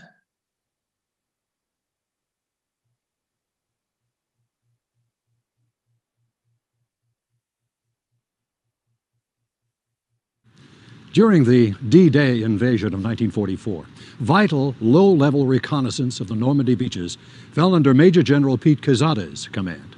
These extremely hazardous missions had to be flown at altitudes of just 15 to 20 feet into heavy German defenses. Doubts and gripes abounded among the pilots, until, that is, Quesada personally met with his flyers. With a gift for igniting a pilot's killer instinct, it wasn't long before Quesada's men refused practice sessions and diversionary tactics. "We're ready to go now," the energized fighter pilots told their commander. "Just tell us what you want, and we'll make sure you get it." Elwood Ricardo Pete Quesada was born on April 13, 1904, in Washington, D.C., to Lope Lopez Quesada and Helen A. McNamara. High school was spent at Wyoming Seminary in Wilkes-Barre, Pennsylvania. Quesada then attended the University of Maryland and Georgetown University before leaving college to enlist in the Air Service in 1924. In 1927, he earned his commission as a second lieutenant, his first assignment as engineering officer at Bowling Field, Washington, D.C. He was part of the 5-man crew, including Major Carl Spatz and Captain Ira Aker, to answer the question, how long can an aircraft stay airborne? On New Year's Day, 1929, flying a Fokker C-2A tri-motor dubbed the Question Mark, the crew lifted off from Van Nuys, California, to find out. Only 150 hours later, after 43 air-to-air exchanges and 11,000 miles of flight, did the transport and record-setting crew return to Van Nuys. Quesada and his crewmates were awarded the Distinguished Flying Cross. A wide variety of assignments followed, among them flying as an airmail pilot and serving 2.5 years as an advisor to Argentina's Air Force. A year at the Army Command and General Staff School prior to World War II convinced Quesada that, quote, "future war will require all sorts of arrangements between the air and the ground, and the two will have to work closer than a lot of people think or want," end of quote. In July 1941, Major Quesada was assigned commanding officer of the 33rd Pursuit Group at Mitchell Field in New York. With the United States' involvement in World War II, Pete's duties and rank advanced rapidly. After a stint at Lieutenant General Arnold's headquarters in command of a fighter group, Quesada, promoted to Brigadier General, subsequently set up the 1st Air Defense Wing, deploying to North Africa soon after. By early 1943, he commanded the 12th Fighter Command and was Deputy Commanding General of the Northwest African Coastal Air Force in the Mediterranean. Quesada immersed himself in the new technologies such as radar and radio communications, and flew operational flights in the Tunisian, Sicilian, Corsican, and Italian campaigns. By the fall of 1943, Quesada was called to England by 8th Air Force Commander Major General Acre. There, Quesada was appointed the new commanding general of the 9th Fighter Command and the 9th Tactical Air Command. Both leaders knew the new flexible tactics of close air support would play an integral role in the upcoming invasion. In the run-up to D-Day, June 6, 1944, Quesada put his command through rigorous training in low-level armed reconnaissance, train and tank busting, and dive bombing. By D-Day +1, the 40-year-old general was directing the 1,500 aircraft under his command from his advance headquarters on an airstrip carved out just above Utah Beach. New tactics included placing pilots in front-line tanks as forward air controllers equipped with VHF radios and using microwave early warning radar to vector fighter bombers in real time to their targets. Quesada's leadership of the 9th Air Force was credited by many Army commanders as being a key to the Allies' victory on the Western Front. And by war's end, Quesada, by then known as the Pilot's General, had himself flown 90 combat missions. Post-war, Quesada was promoted to Lieutenant General in March of 1946, and in 1947 was appointed as the first commander of the Tactical Air Command in the newly independent U.S. Air Force. In October 1946, Quesada gave up his bachelor status, marrying Kate Davis Pulitzer Putnam, a war widow with 2 young daughters. The couple eventually had 2 sons, Thomas Ricardo and Peter Wickham. Subsequent assignments after leaving TAC included Special Assistant for Reserve Forces at the Air Force Headquarters, Chairman of the Joint Technical Planning Committee of the Joint Chiefs of Staff, and Commanding General of Joint Task Force 3. After 27 years of service to his country, Lieutenant General Quesada retired from the Air Force on October 31st, 1951. He then held a variety of positions in private industry before President Eisenhower recruited Quesada to become his special assistant for aviation matters and soon chairman of the Airways Modernization Board. There he worked to organize the Federal Aviation Administration, the FAA. And when on November 1st, 1958, the FAA was launched, Quesada was its first administrator, serving until January 1961. In the years after his work for the FAA, Quesada was co-owner of the Washington Senators baseball team and chairman and CEO of L'Enfant Plaza Properties in Washington. He passed away on February 9, 1993, at age 88. In recognition of his contributions to military air power and to advancing the safety of aviation in service to his country, Lieutenant General Elwood Pete Quesada is enshrined in the National Aviation Hall of Fame. So he had an amazing career as well, certainly as a civilian, what he did as a soldier and what he did as a civilian. It was almost a second life. So I'm going to show you some more footage. This is the raw footage of that Jim Bates shot from the National Archives of General Rose pinning medals. And it's a little more long form, but you get a sense of, I think you can see this. You get a sense of his physical appearance. I might have to move ahead on this. I'm not sure. Yeah, there you go. But he was a relatively young man. I skipped ahead. That went too far. Let me get back. Okay, you should be able to see it now. But he was a relatively young man. This is after the Battle of Cologne. I think it's March 18th. And again, Jim Bates is the combat photographer. Jim Bates, he spoke very highly of General Rose. He's told me his men loved him. Jim Bates did not like Patton at all. He had some problems with Patton. He thought Patton was horrible to his troops, but he felt the opposite about General Rose. Although General Patton was one of the people who promoted Rose in Tunisia, North Africa. He's one of the people that championed the ability of General Rose. And of course, they both shared similar backgrounds as cavalry officers. They both loved horses, playing polo. But you can see him walking, just this very definite pace, powerful, athletic look. They said that it's kind of like it came out of central casting, how you think a general would look if you pick somebody out of central casting. But it was more than his appearance. It was his ability too.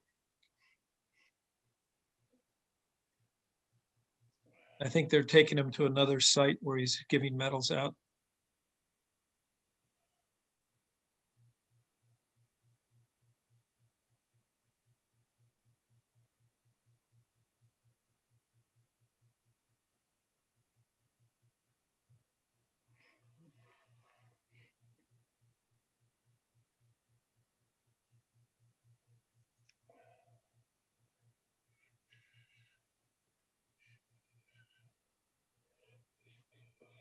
I'm surprised they have a band out there. Imagine even though it's they're on the front lines in combat, they still have the Army band available for ceremony.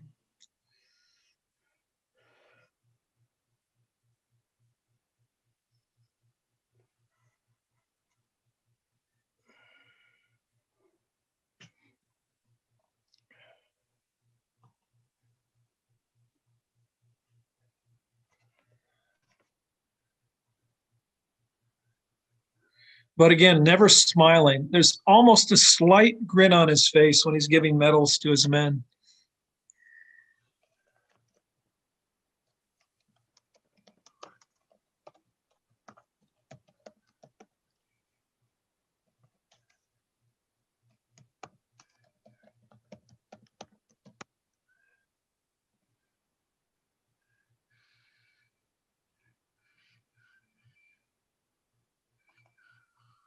This guy's grinning. This guy cannot stop smiling.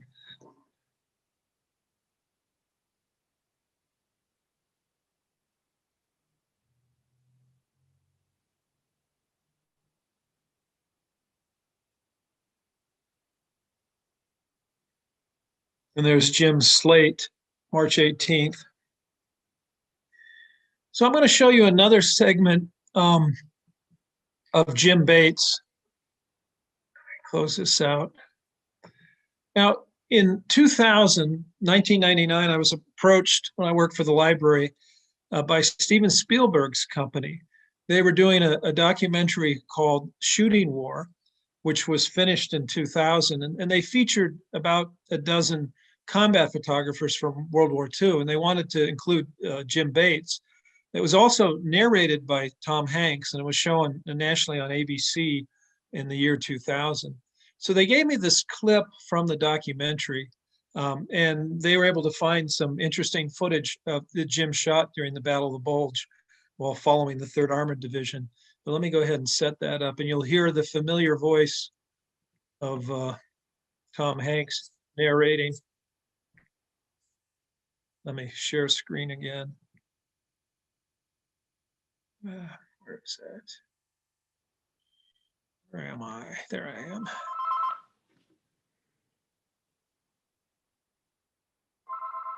But this has narration too. Okay, there it is. It should work.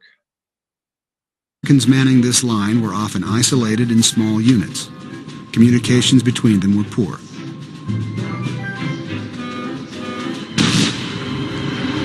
They were not expecting the battle that began on December 16th.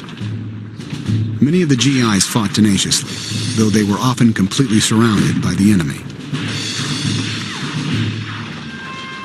The Bulge, Hitler's last great gamble of the war, eventually extended 50 miles eastward, but it did not burst. It's hard to see from these pictures, but this engagement eventually involved more soldiers, 600,000 of them, than any battle in U.S. history. 20,000 Americans died in the Ardennes. Another 20,000 were wounded, Among them was a cameraman named Jim Bates, who had been in the war since D-Day. At the Bulge, he did what a lot of GIs did. He hitched a ride on a tank. Their motors provided warmth. I rattled this one tank and I asked him if I could ride on the back, and the lid flew open. He says, "Can you fire a machine gun?" I said I had my basics with 11th Armored Division, and my guys, they picked me up bodily practically and put me in the bow gunner's position. Bates didn't know it, but he was heading into battle with German Tiger tanks.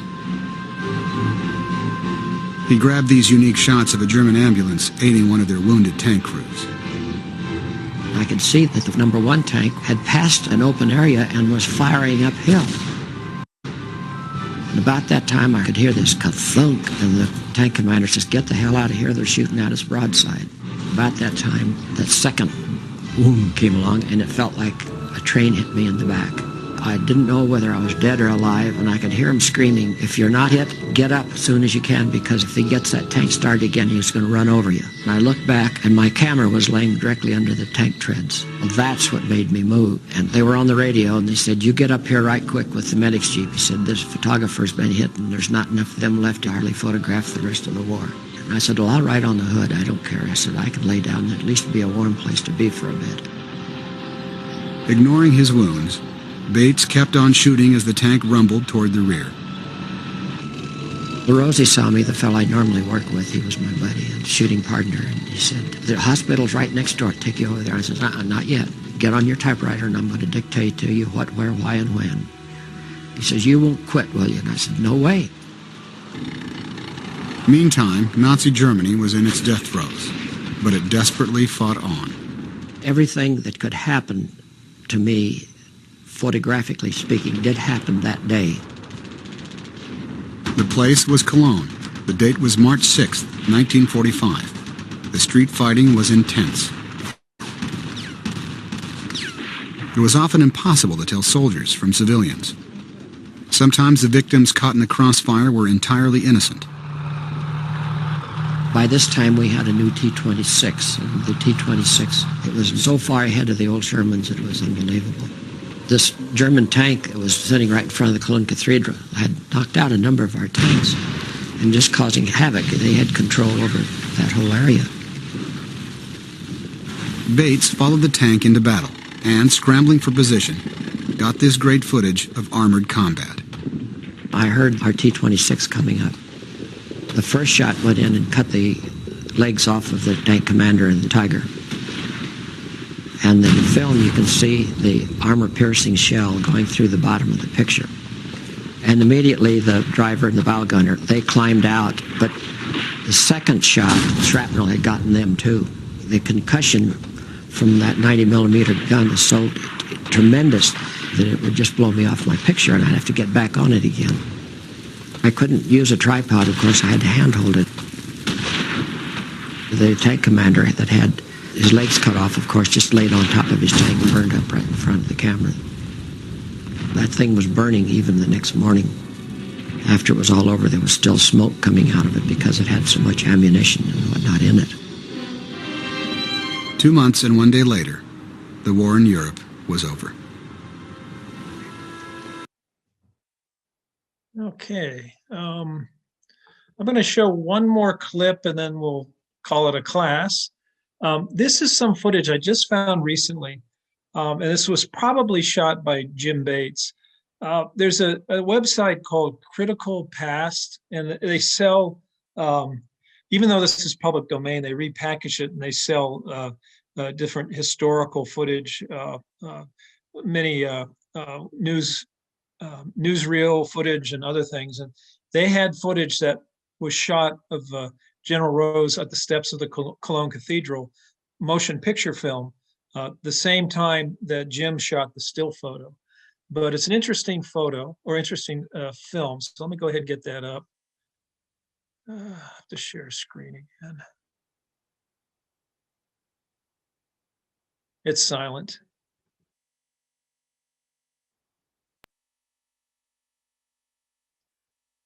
And they have their watermark over it because they allow you to download it, but they want you to buy it so that if you're downloading it to show it.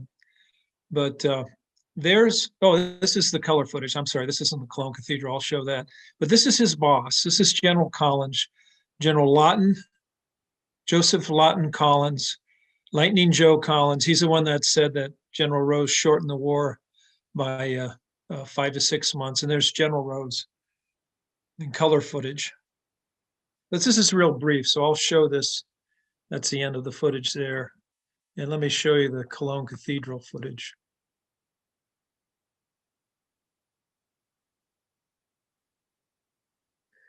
And like I said, this had to be shot by Jim Bates because he was there, unless there's another combat photographer that was shooting film at the time. No, there's some other footage to start, so I have to get to the point of the Cologne. Yeah, there's a Cologne Cathedral. But they're at the foot of the Cologne Cathedral. It's General Rose and the guy who replaced him. When he was killed in action, they turned over the 3rd Armored Division to General Doyle Hickey. And he's the short guy, well, compared to the general. The general was about 6'1", but he's a short guy standing next to the general, a little heavy set, but a big smile on his face. Where the general, of course, has always had that steely gaze. But there's Doyle Hickey. He's in the center, and he's smiling. They're celebrating the fact that they defeated Nazis in Cologne. But General Rose, there's almost a grin on his face. It's the closest I've seen of a smile when you see the close-up of him.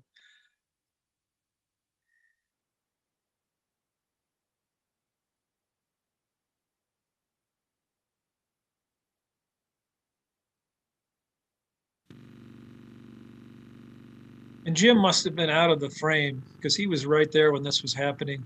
See, he's almost smiling. There's almost a smile, not there. There's Doyle Hickey.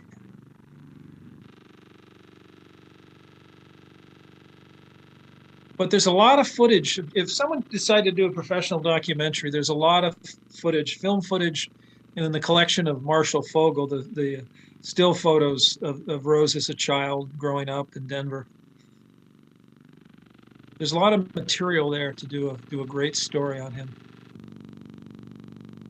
There he is, just 3 weeks before his death. But anyway, if anybody had any more questions, I think we're about 5 minutes to the second hour.